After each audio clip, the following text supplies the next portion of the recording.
महत्त्वाची बातमी बघूयात। शरद पवारांच्या पक्षातले अनेक लोक आमच्याकडे यायला उत्सुक असल्याचा दावा मंत्री गिरीश महाजन यांनी केलाय। ठाकरेंच्या शिवसेनेतले अनेक जण भाजपमध्ये येण्यास उत्सुक असल्याचं देखील त्यांनी म्हटलंय। तर इतर पक्षातील लोकांना आपलं भविष्य अंधकारमय दिसतंय असं देखील गिरीश महाजन यांनी म्हटलं। अनेक लोकांना असं वाटतं कारण त्यांना पुढे त्यांचं भविष्य अंधकारमय वाटतंय। इतर पक्षांमध्ये विशेष करून उबाठामधले लोक भरपूर यायला उत्सुक आहेत। शरद पवार साहेबांकडचे अनेक लोक आमच्याकडे यायला उत्सुक आहेत कारण त्यांना पुढे भविष्य त्यांचं दिसत नाही आहे। आज मोदीजींच्या नेतृत्वाखाली देश ज्या गतीने पुढे जातो आहे, ज्याची घोडदौड विकासाची चाललेली आहे, देवेंद्रजी या ठिकाणी राज्यामध्ये मुख्यमंत्री आहेत, जी कामाची पद्धत त्यांची, कामाचा आवाका याकडे बघून सगळ्यांना असं वाटतं की आता आपलं पुढे भविष्य अंधकारमय आहे आणि म्हणून त्यांना भारतीय जनता पक्षामध्ये यावं असं वाटतंय। शरद पवारांनी असं म्हटलंय पण कार्यकर्त्यांना की मी भाजप सोडून कोणत्या पण पक्षासोबत स्थानिक स्वराज्य संस्थांमध्ये युती करायला तयार आहे। स्वागत आहे त्यांचं। आम्ही कुठे आमंत्रण देतोय त्यांना? त्यांनी जिथे तिथे रावण लढावं। पुन्हा पाहूया सकाळच्या 100 बातम्या।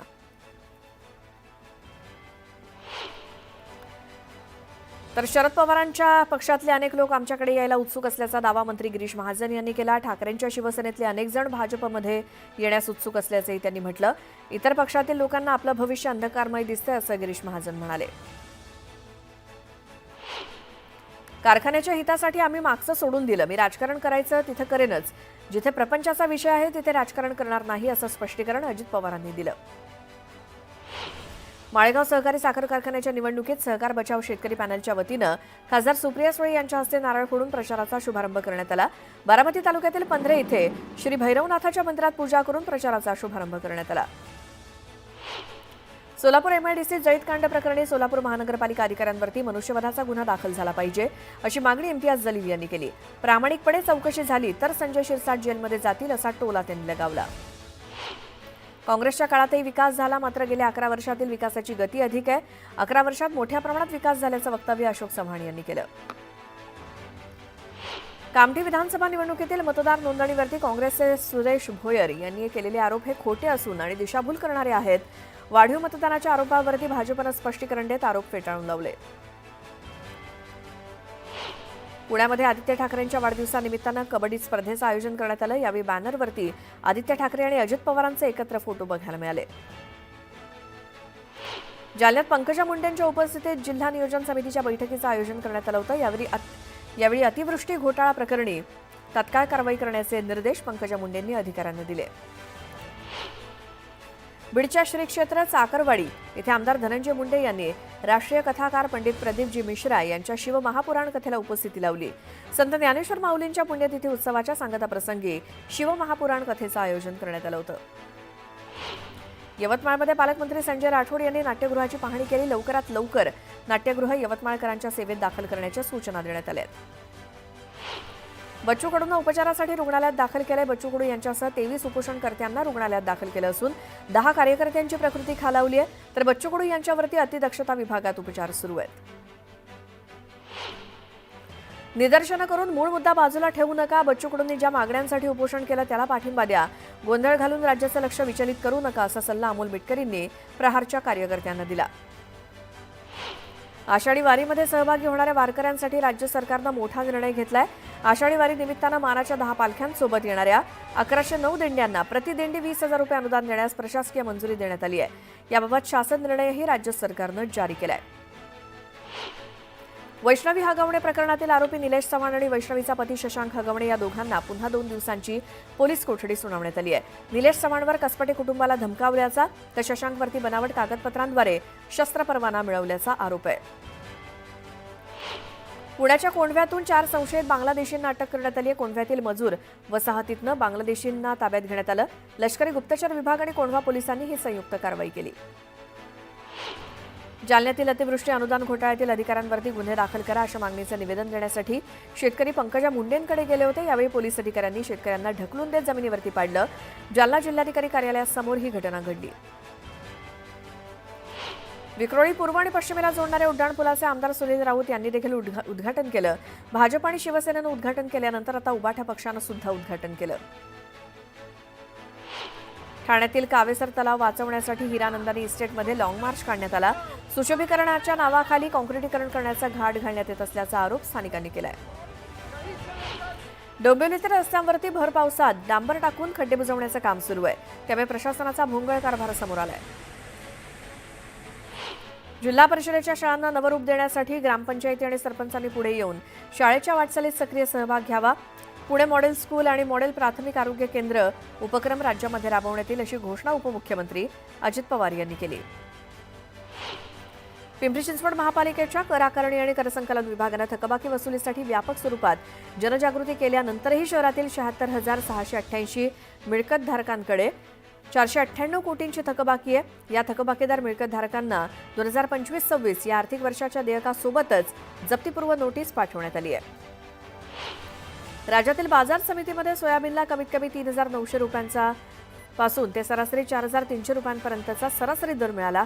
अकोला बाजारात पिवळ्या सोयाबीनला सरासरी 4,895 रुपये, आर्वी बाजारात 4,000 रुपये, बीड बाजारात 4,100 रुपये दर मिळाला. नीट यूजी परीक्षेचा निकाल जाहीर झाला. यामध्ये राजस्थानचा महेश कुमार पहिला तर इंदोरचा उत्कर्ष अवधिया दुसरा आलाय. महाराष्ट्राचा कृष्णांग जोशी तिसरा आलाय. मुंबईत किंवा इतर कुठेही ज्यांचं घर हक्काचं नाही अशा गिरणी कामगार किंवा त्यांच्या वारसांना गिरणी कामगारांसाठीच्या गृह योजनेतनं घरं देताना नियमानुसार 2.5 लाखांचं अनुदान मिळावं अशी मागणी गिरणी कामगार कृती समितीनं केली आहे. मुख्यमंत्री देवेंद्र फडणवीस यांची भेट घेऊन त्याबाबतचं निवेदन मुख्यमंत्र्यांना देण्यात आलं. नाशिक परिसरामध्ये नाफेड आणि एनसीसीएफची कांदा पुढील आठवड्यामध्ये सुरू होणार आहे पण ही कांदा खरेदी सुरू होण्यापूर्वीच शेतकरी उत्पादक कंपन्यांनी आपली गोदामं भरून ठेवली आहेत. त्यामुळे शेतकरी उत्पादक कंपन्या आता फक्त कागदोपत्री कांदा खरेदी दाखवून नाफेड आणि एनसीसीएफची फसवणूक करण्यास सज्ज झाल्यात अशी तक्रार कांदा उत्पादक अतिश बोराडे यांनी मुख्यमंत्री देवेंद्र फडणवीस यांच्याकडे निवेदनाद्वारे केली आहे.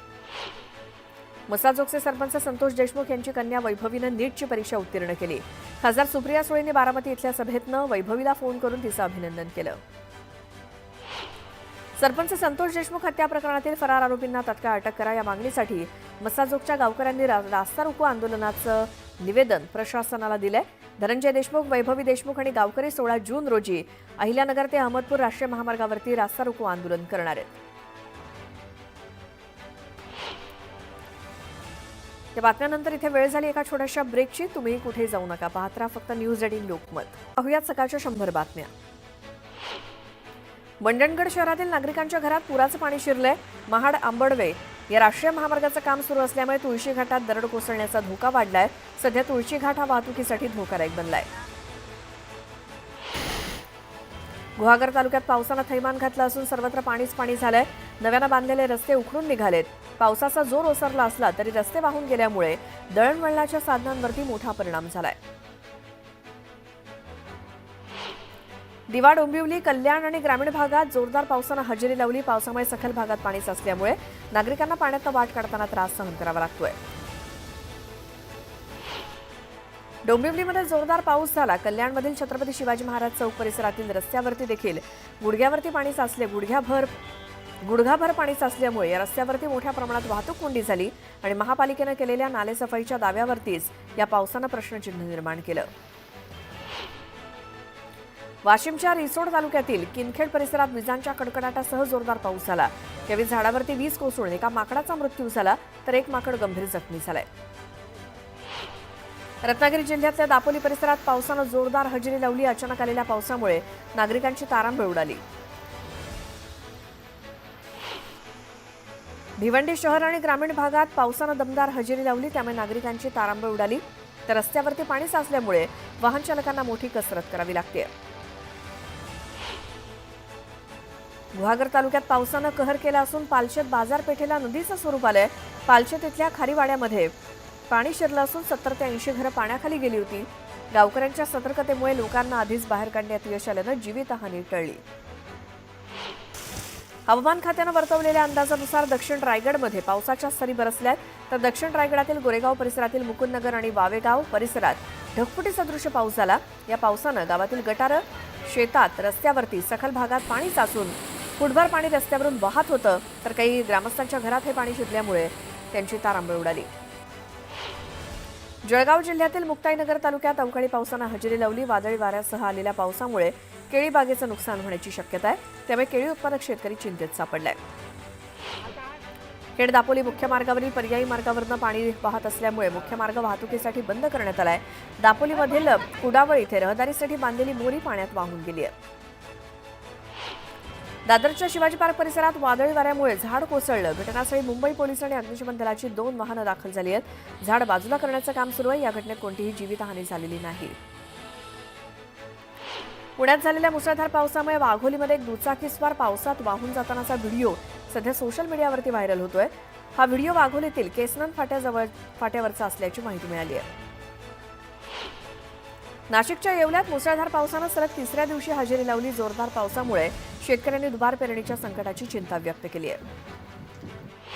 चिपळूणमध्ये पावसानं जोरदार हजेरी लावली. शेतीसाठी पाऊस चांगला असल्यामुळे शेतकऱ्यांमध्ये एकतर आनंदाचं वातावरण आहे. दरम्यान 16 जूनपर्यंत पावसाचा रेड अलर्ट घोषित करण्यात आलाय. नदीकाठच्या नागरिकांना काळजी घेण्याचं आवाहन करण्यात आलंय. वाशिम जिल्ह्यामध्ये जोरदार पावसानं हजेरी लावली. जोरदार पावसामुळे सखल भागात पाणी साचलं. सिल्लोड तालुक्यात वीज पडून 3 नागरिकांचा 4 जनावरं मृत्युमुखी पडली आहेत. सारोळा इथे 2 भावांचा तर मोढा इथे एका महिलेचा वीज कोसळून मृत्यू झाला. वादळी वाऱ्यामुळे झालेल्या केळी बागांच्या नुकसानीची पालकमंत्री अतुल सावे यांनी पाहणी केली. नांदेड जिल्ह्यातील अर्धापूर तालुक्यात मोठ्या प्रमाणात केळी पिकांचं नुकसान झालं. शेतकऱ्यांना मदत देण्यासाठी कॅबिनेट बैठकीत पाठपुरावा करू असं आश्वासन पालकमंत्री अतुल सावेंनी दिलं. पुणे जिल्ह्याला आज देखील हवामान विभागानं ऑरेंज अलर्ट जारी केलाय पावसाचा. त्यामुळे पुढचे 2 ते 3 दिवस घाट विभागात अति जोरदार पाऊस पडण्याची शक्यता आहे. त्यामुळे पुणे जिल्ह्याला ऑरेंज अलर्ट आहे. मुंबईकरांची तहान भागवणाऱ्या 7ही तलावातील पाणीसाठा कमालीचा घटला असून तो अवघा 9% आलाय. त्यामुळे मुंबईकरांना आजपासून राज्य सरकारच्या वैतरणा आणि भातसा या तलावातील राखीव पाणीसाठा पुरवला जाणार आहे. यामध्ये वैतरणा तलावातून 68,000 दशलक्ष लिटर तर भातसामधनं 1,13,000 दशलक्ष लिटर पाणी वापरलं जाणार आहे. तुम्ही माझे शिवसैनिक आहात की घोसाळकरांचे, असा सवाल उद्धव ठाकरेंनी मातोश्रीवर झालेल्या बैठकीत दहिसरच्या शिवसैनिकांना सवाल केला. मातोश्रीवरती उद्धव ठाकरेंनी विनोद आणि तेजस्विनी घोसाळकरांचे अपरोक्ष त्यांच्या वॉर्डातील शाखाप्रमुख आणि गटप्रमुखांना बैठकीसाठी बोलावलं होतं. या बैठकीत तेजस्वी घोसाळकर यांच्या नाराजीबाबत पदाधिकाऱ्यांकडून मत जाणून घेण्यात आलं. उबाठाचे संपर्क प्रमुख भास्कर जाधव यांच्याकडून नागपुरातील पदाधिकाऱ्यांची बैठक घेण्यात आली. पालिका निवडणुकीसाठी पदाधिकाऱ्यांना कामाला लागण्याच्या सूचना देण्यात आल्या. नागपूर महानगरपालिकेच्या 151 जागांवरती तयारी करण्याच्याही सूचना देण्यात आल्या.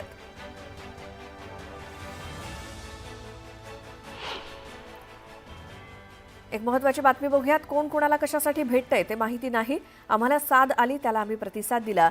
जे महाराष्ट्राच्या मनात आहे तेच व्हायला पाहिजे, अशा शब्दात शिवसेनेचे नेते आदित्य ठाकरे यांनी मनसेचे राज ठाकरे आणि मुख्यमंत्री देवेंद्र फडणवीस यांच्या मुंबईतल्या ताज हॉटेलमधल्या भेटीवरती प्रतिक्रिया दिली.